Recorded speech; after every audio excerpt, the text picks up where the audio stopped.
Hello student, इस lecture में बात करने वाले हैं रेक्टिफायर्स की। अगर आपके पास कोई एसी वोल्टेज है और आप इसे डीसी में कन्वर्ट करना चाहते हो तो जिन सर्किट के थ्रू हम ऐसा करते हैं उन्हें बोलते हैं हम रेक्टिफायर। तो इस सर्किट में हम देखने वाले हैं, इस सर्किट्स के लिए हम देखने वाले हैं। पहला हमारा सर्किट है जो है हाफ वेव रेक्टिफायर। ठीक है, तो हाफ वेव रेक्टिफायर को स्टडी करते हैं। तो ये है सर्किट इसका हाफ वेव रेक्टिफायर का, जिसमें ट्रांसफार्मर लगा हुआ है और ट्रांसफार्मर से एक डायोड और रेजिस्टेंस हमने लगा दिया है। ट्रांसफार्मर के लिए क्योंकि हमारे पास एसी वोल्टेज है, एसी वोल्टेज को हमें डीसी में कन्वर्ट करना है तो उससे हम इसको कर पाएंगे। क्या ये डायरेक्ट डीसी में कन्वर्ट करेगा? नहीं, रेक्टिफायर केवल और केवल पल्सेटिंग डीसी में कन्वर्ट करता है। जो सिंपल आपका जो रेक्टिफायर सर्किट है जो आपको सामने दिखाई दे रहा है, वो केवल इसे क्या करेगा? पल्सेटिंग डीसी में कन्वर्ट करेगा। डायरेक्ट डीसी में अगर आपको इसको कन्वर्ट करना है तो इसके लिए आपको फिल्टर लगाना होगा जो इन रिपल्स को स्मूथ डीसी में कन्वर्ट कर देता है। ठीक है, तो क्लियर हो गई। दूसरा, इसकी वर्किंग देखते हैं कि वर्किंग किस तरह से है। ठीक है, तो सबसे पहले मेरे पास क्या आ रहा है? ये मेरे पास वोल्टेज। अगर इस वोल्टेज की अगर मैं बात करूं तो इस वोल्टेज को मैं क्या बोल सकता हूं? इस वोल्टेज को हम बोलते हैं वी आई। ठीक है, जो बेसिकली क्या होगा? V M sine omega t. इसकी पीक वोल्टेज जो पीक है वो वी एम है, नेगेटिव माइनस वी एम है। तो सबसे पहले क्या आ रहा है? फर्स्ट आ रहा है, तो फर्स्ट आप में क्या हो जाएगा? पॉजिटिव होगा और ये नेगेटिव होगा। ओके, तो डायोड का पी पॉजिटिव से कनेक्ट हो गया, डायोड का एन नेगेटिव से कनेक्ट हो गया, फॉरवर्ड होगा। और हम जानते हैं कि अगर फॉरवर्ड होगा तो ये करंट को पास होने देता है, यानी कि करंट कंडक्शन में कंट्रीब्यूट करता है। तो करंट सर्किट में फ्लो होना स्टार्ट हो जाएगा। इसका मतलब मेरा जो वोल्टेज होगा वो कहां मिलेगा? आरएल पर मुझे वोल्टेज चाहिए मिला। आरएल क्या है? लोड रेजिस्टेंस है। तो यहां पर मुझे आउटपुट वोल्टेज मिलना स्टार्ट हो जाएगा। ठीक है, तो जो सप्लाई जा रहा है जीरो से लेकर के पाई, एक हाफ वेव फॉर्म है, पाई से 2 पाई एक वेव फॉर्म है, फिर सोन जो वन साइकिल के लिए वो अनदर सेकंड साइकिल के लिए भी यही होगा। तो जीरो से पाई के लिए मुझे करंट मिल रहा है, तो मैंने भाई बना दिया, जीरो से पाई तक मुझे करंट मिल रहा है। ठीक है, ये करंट मिल रहा है जीरो से पाई तक। अब पाई के बाद क्या आ रहा है? सेकंड हाफ वेव आ रही है। सेकंड हाफ वेव में पोलरिटी अपोजिट हो जाएगी, बिल्कुल ठीक क्लिपर की तरह। क्लिपर पढ़ा? नहीं पढ़ा? ठीक है, तो पढ़ लेना। ठीक है, क्योंकि हमने क्लिपर को भी डिस्कस किया हुआ है, उसके टाइप्स भी डिस्कस किए हैं, तो मेरे वीडियोस में आपको मिल जाएंगे कि क्लिपर क्या होते हैं, कितने टाइप के होते हैं और किस तरह से उन्हें हम उनकी वर्किंग किस तरह से कर सकते हैं, किस तरह से उसमें जो वोल्टेज है वो किस तरह से या आउटपुट वेव फॉर्म में किस तरह से बनती है। ठीक है, तो चलो इसकी बात करते हैं। ये हो जाएगा negative positive second half wave form के लिए। अब पी हो गया नेगेटिव, एन कनेक्ट हो गया पॉजिटिव से, रिवर्स बायस, करंट फ्लो नहीं होगा। इसका मतलब यहाँ पर मुझे आउटपुट वोल्टेज जीरो मिलेगा। अब ये नेगेटिव हाफ वेव कहां से कहां तक है? पाई से लेकर 2 पाई तक है। करेक्ट, पाई से लेकर 2 पाई तक। इसका मतलब मुझे पाई से 2 पाई तक मुझे कोई भी वोल्टेज नहीं मिलेगा, क्योंकि करंट ही नहीं मिल रहा। भाई करंट नहीं मिलेगा तो आरएल पे क्या वोल्टेज ड्रॉप होगा? कुछ भी नहीं, जीरो हो जाएगा। ठीक है, इसका मतलब डायोड के ऑन होने पर डिपेंड करेगा कि वोल्टेज मिलेगा या नहीं मिलेगा। तो रेक्टिफाइंग डायोड कंडक्ट करता है during 1/2 of the AC cycle only, यानी कि जो हाफ वेव रेक्टिफायर हम इसको इसलिए बोल रहे हैं क्योंकि हमें क्या मिल रहा है? केवल आउटपुट पर हाफ वेव मिल रही है। क्या मिल रही है? केवल हाफ वेव मिल रही है, इसको बोले हाफ वेव रेक्टिफायर। ठीक है, when diode deconducts the whole input voltage will appear across the load resistance। और अगर डायोड कंडक्ट नहीं करेगा तो आरएल पर क्या मिलेगा? मुझे जीरो मिलेगा। तो मेरे ख्याल से वर्किंग और फिनोमेना समझ में आ गया होगा। अब इसकी बात करते हैं पैरामीटर्स की, कि बस इसके पैरामीटर को कैलकुलेट हम करते कैसे और कौन कौन से पैरामीटर्स में लिए जाते हैं। ठीक है, चलो। तो सबसे पहला जो मेजर पैरामीटर है वो है रूट मीन स्क्वायर। क्यों? क्योंकि भाई आपको डायरेक्ट अगर डीसी की बात कर रहे हो तो क्या हुआ? पॉजिटिव साइकिल है, positive cycle negative cycle zero हो जाएगा, नहीं कर सकते ऐसा। तो क्या होगा? हमें इसके लिए आरएमएस वैल्यू को लेना पड़ेगा, रूट मीन स्क्वायर वैल्यू को लेना पड़ेगा। क्या होती है root mean square value? Square of the area under the curve of the one cycle and divided by time period. ठीक है, तो ये फॉर्मूला है 1/t, 0 to t जो भी टाइम पीरियड है, एक्स टी हमारा जो फंक्शन है स्क्वायर, और फिर dt जिसके लिए आप उसे इंटीग्रेट कर रहे हो, जिसके लिए आप उसका एरिया कैलकुलेट कर रहे हो। करेक्ट, चल। अब जरा आप यहां इसको थोड़ा सा निकालते हैं। 1/t भाई, अगर हम साइकिल की बात करें तो पूरी साइकिल कहां से कहां तक है? जीरो से लेकर 2 पाई तक है। कहां से कहां तक है? जीरो से 2 पाई तक मेरी साइकिल है। मैं पूरा इसी के लिए ले रहा हूं। तो मेरा जो टोटल टाइम पीरियड है वो कितना हो जाएगा? 1/2 पाई हो जाएगा। बात समझ में आती है? Integration zero. अब टी क्या रख दूं? 2 पाई। क्या रखना चाहिए? क्या 2 पाई रखना चाहिए? नहीं नहीं, ऐसा नहीं होगा, 2 पाई नहीं रखेंगे। साइकिल पूरा 2 पाई है क्योंकि डायोड जो है वो केवल हाफ साइकिल के लिए ही काम कर रहा है। हमें जो आउटपुट मिल रहा है वो 0 से लेकर केवल पाई तक के लिए मिल रहा है, बाकी तो 0 है पाई से 2 पाई के लिए। तो साइकिल तो मेरा पूरा 0 से 2 पाई है, मेरा जो कंप्लीट साइकिल है वो 0 से 2 पाई है, पर आउटपुट मुझे 0 से पाई के लिए मिल रहा है। ठीक है, इसलिए जो हम इंटीग्रेट करेंगे किसके लिए करेंगे, हम 0 से पाई के लिए करेंगे। करेक्ट, एक्स टी फंक्शन, तो यहां तो फंक्शन एक्स टी लिया है, यहां पे क्या है V M sine omega t, तो हम इसको एक्स टी की जगह हम लिखेंगे V M, okay, V M sine omega t का स्क्वायर। और ये हम इंटीग्रेट किसके लिए कर रहे हैं, ओमेगा टी के लिए कर रहे हैं, तो ओमेगा टी। अब इसे आगे हम क्या करते हैं, कैलकुलेट करते हैं। ठीक है, चलो अब आगे कैलकुलेट करते हैं इसको।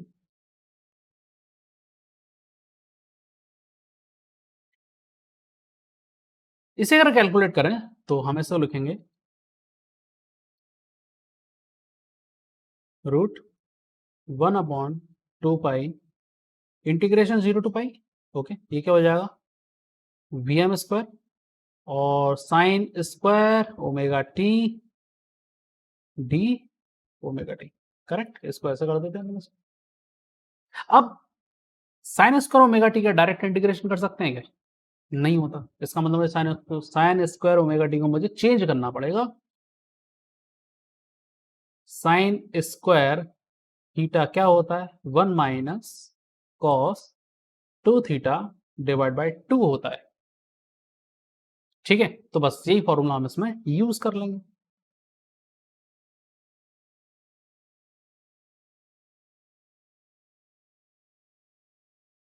तो 1/2 pi integration 0 to pi V M square, और इसकी जगह हमने क्या लिख लिया 1 माइनस कॉस थीटा की जगह क्या है ओमेगा टी, तो ये 2 ओमेगा टी डिवाइड बाई 2 हो जाएगा and d omega. Correct, okay. अब आगे की बात, यहां जो 2 है ये बाहर आ जाएगा, वी एम स्क्वायर बाहर आ जाएगा, वी एम स्क्वायर अपॉन इसे हम क्या कर दें 4 pi integration 0 to pi 1 minus cos 2 omega t and d omega t, ये हमको मिल जाएगा। यहां तक समझ में आ गई बात, कोई दिक्कत तो नहीं। चलो अब इसे आगे और कैलकुलेट करते हैं, क्योंकि हमें इंटीग्रेट करना है और लिमिट भी तो रखना है, बिना उसके तो वैल्यू निकलेगी नहीं। वी एम स्क्वायर अपॉन 4 पाई, तो यहां पे जो मिलेगा 1 क्या हो जाएगा ओमेगा टी, क्योंकि हम किसके रेस्पेक्ट में कर रहे हैं ओमेगा टी के रेस्पेक्ट में हम इसको इंटीग्रेट कर रहे हैं, तो वेरिएबल क्या मिलेगा हमें ओमेगा टी मिलेगा, माइनस ये क्या हो जाएगा sine 2 omega t divide by 2 0 to pi. Okay, अब इसमें रख दो upper limit minus lower limit, मुझे मालूम है जो साइन जो होता है वो पाई जीरो दोनों के लिए जीरो होता है, तो सेकंड पैरामीटर का तो कोई काम ही नहीं बचा। ओमेगा टी के अगर रखूं तो क्या रखूंगा पाई माइनस जीरो, तो केवल पाई मिलेगा। इसका मतलब यहां जो मुझे रिजल्ट मिलने वाला है वो सिर्फ और सिर्फ क्या मिलने वाला है अपॉन 4 पाई मल्टीप्लाई पाई मिलने वाला है, पाई से पाई कैंसिल हो जाएगा। तो जो V R M S value है वो कितनी मिली v अपॉन 2, तो हम क्या निकाला है हमने यहाँ पर वी आर एम एस निकाला है।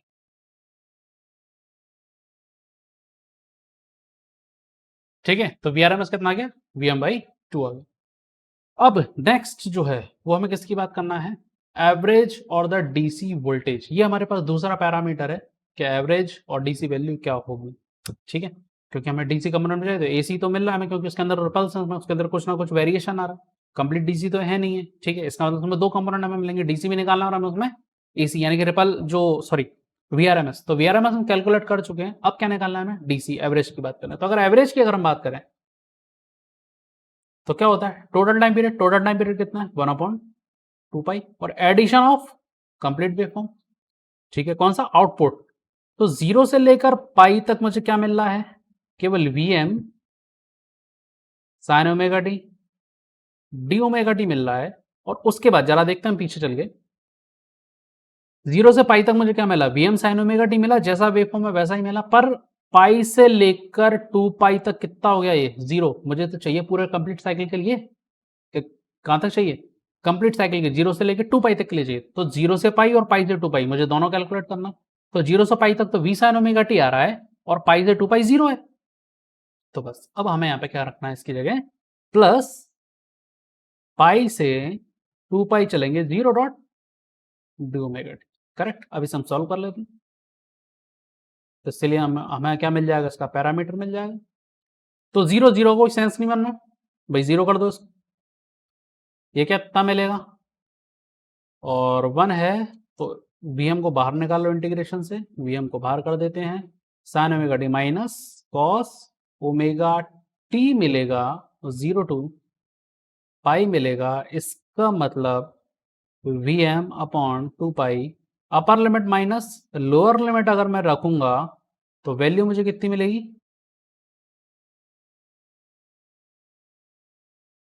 2 मिलेगी।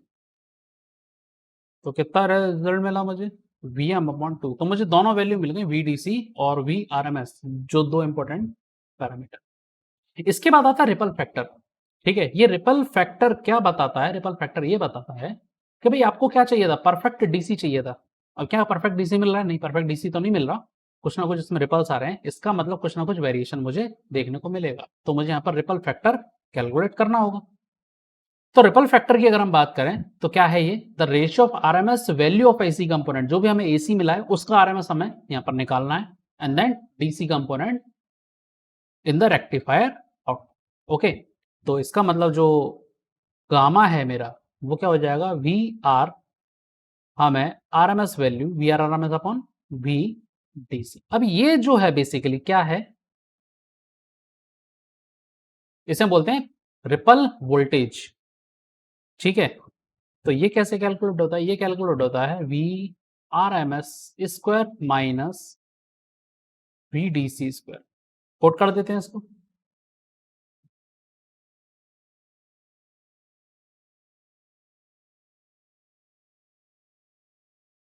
क्या मिलेगा ये,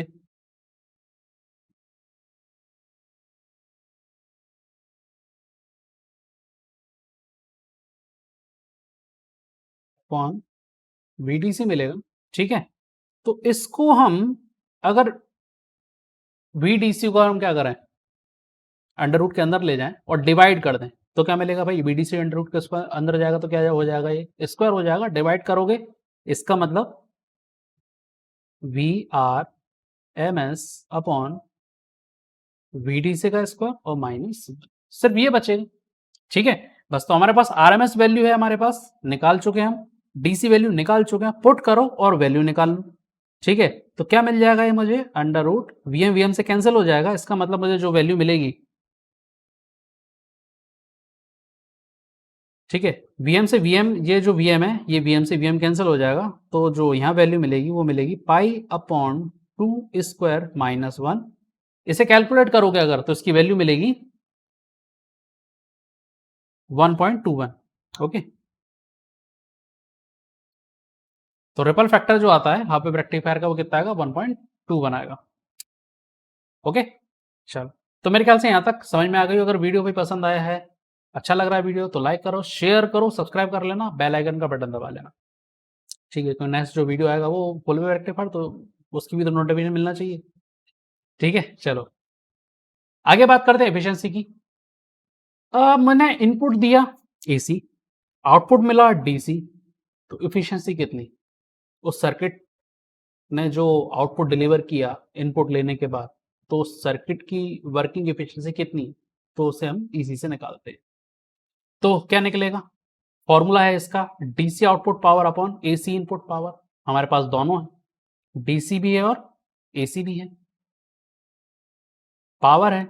ठीक है, DC power VM upon pi multiply I am upon pi लगा दें। ठीक है, AC power VM upon 2 into I am upon 2 into 100।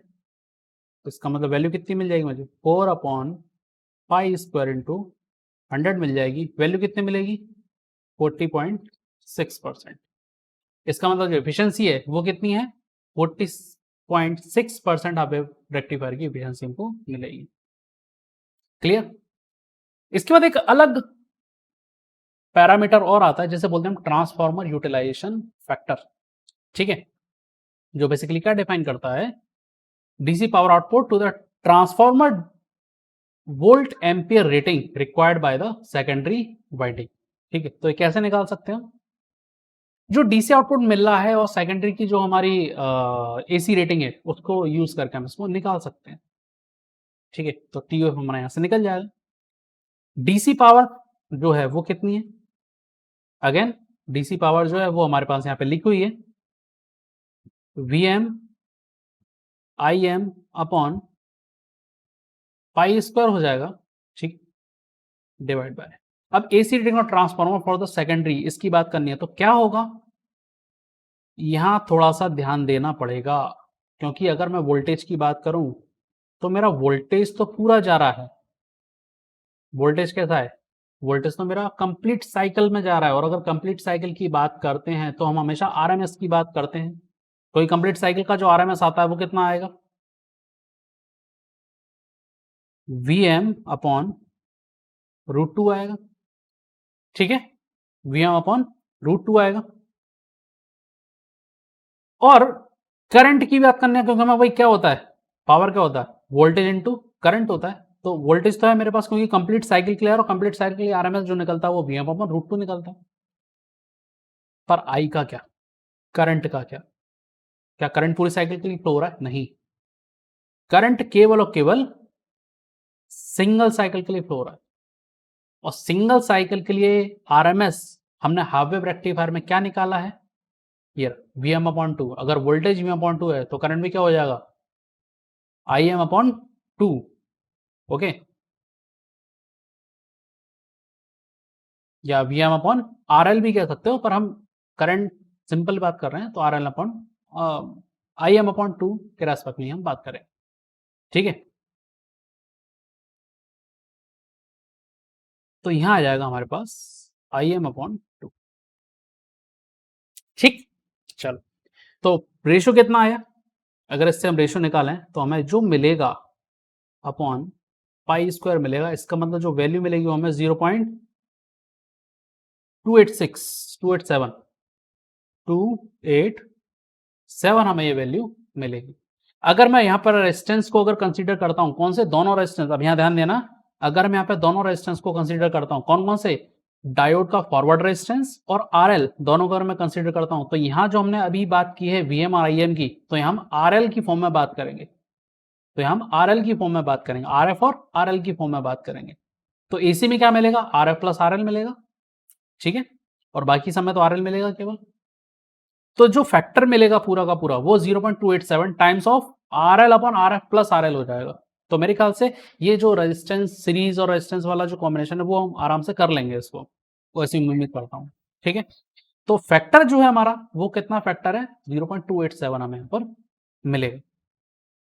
इसके बाद नेक्स्ट आता है हमारे पास फॉर्म फैक्टर। ये फॉर्म फैक्टर क्या होता है, RMS value upon average value को हम फॉर्म फैक्टर बोलते हैं, ठीक है। आरएमएस वैल्यू कितनी है हमारे पास, आरएमएस वैल्यू जो है वो है हमारे पास वीएम अपॉन 2, और एवरेज वैल्यू कितनी है हमारे पास, वीएम अपॉन पाई, इसका मतलब जो ओवरऑल रिजल्ट है वो कितना मिल रहा है, पाई अपॉन 2, इसका मतलब इसकी जो पाई अपॉन 2 वैल्यू कितनी मिलेगी, 1.5 के समथिंग, 1.57, तो फॉर्म फैक्टर 1.57 हमको मिलेगा। And the last one is peak factor, peak value upon RMS. तो पीक वैल्यू सिंपल वीएम है, आरएमएस वीएम अपॉन 2 है, कैंसिल हो जाएगा वीएम वीएम, केवल 2 बचेगा। तो पीक फैक्टर हमारे पास जो मिल रहा है हाफ वेव रेक्टिफायर का वो है 2। तो मेरे ख्याल से ये वीडियो आपको अच्छा लगा है तो उसे लाइक करो, शेयर करो चैनल को और सब्सक्राइब कर लेना